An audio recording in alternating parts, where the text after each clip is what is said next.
लवकरात लवकर खाते वाटप होईल आणि सगळे मंत्री अतिशय चांगल्या पद्धतीनं महाराष्ट्राच्या जनतेची सेवा करतील अशी पूर्ण खात्री माझ्यासारख्याच्या मनात आहे. 42 मंत्री आहेत पण 11 नाराजी वीर आहेत आणि उघड उघड नाराजी व्यक्त करतायत. त्यांना नेमकं त्यांची नाराजी कशी दूर होईल आणि सगळ्यात महत्वाचं म्हणजे छगन भुजबळ निघून गेलेत येवल्याला. त्या ठिकाणी जाळपोळी झाली आहे. ते मंत्रिमंडळात असतील की नाही आज फैसला करणार आहेत म्हणतायत की नेमका काय निर्णय घ्यायचा.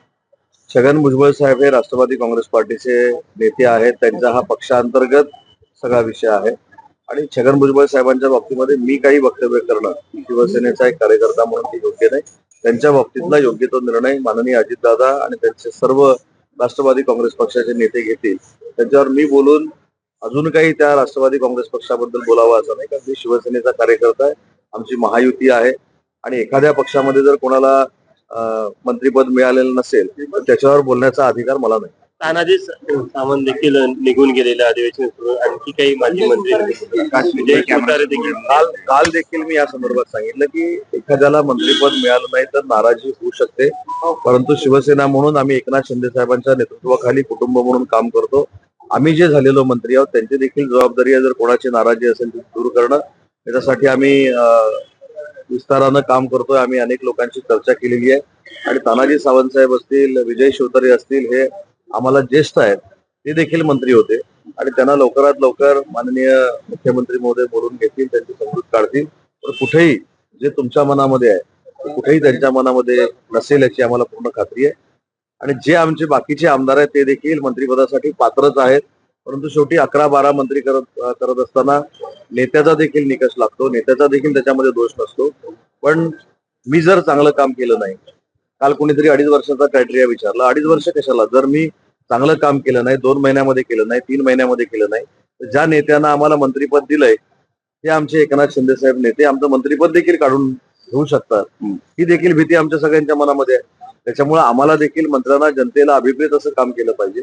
आमच्या शिवसेनेच्या सगळ्या आमदारांना बरोबर घेऊन काम केलं पाहिजे आणि महायुतीला न्याय दिला पाहिजे. त्यामुळे आता एक मंत्रीपद उरलेलं आहे. बऱ्याच चर्चा रंगतायत नेमकी लॉटरी कुणाला लागेल. जयंत पाटील पण येऊ शकतात असं म्हणतात अमोल मिटकरी.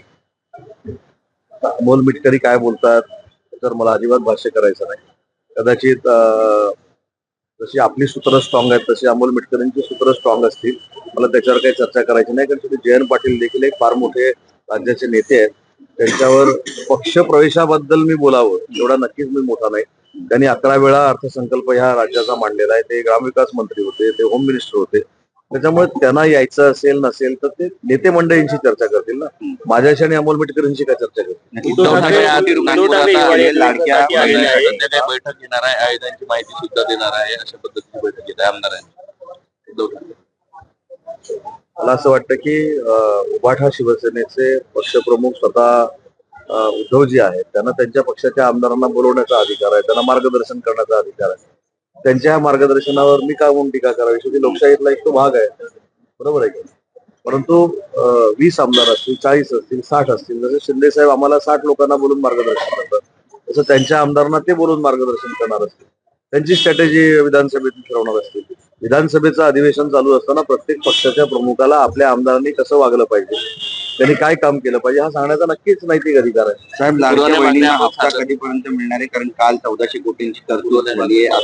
काल पुरवण्या यादीमध्ये 1400 कोटीची तरतूद झाल्यामुळे लवकरात लवकर माझ्या लाडक्या बहिणींच्या खात्यामध्ये पैसे जमा होतील.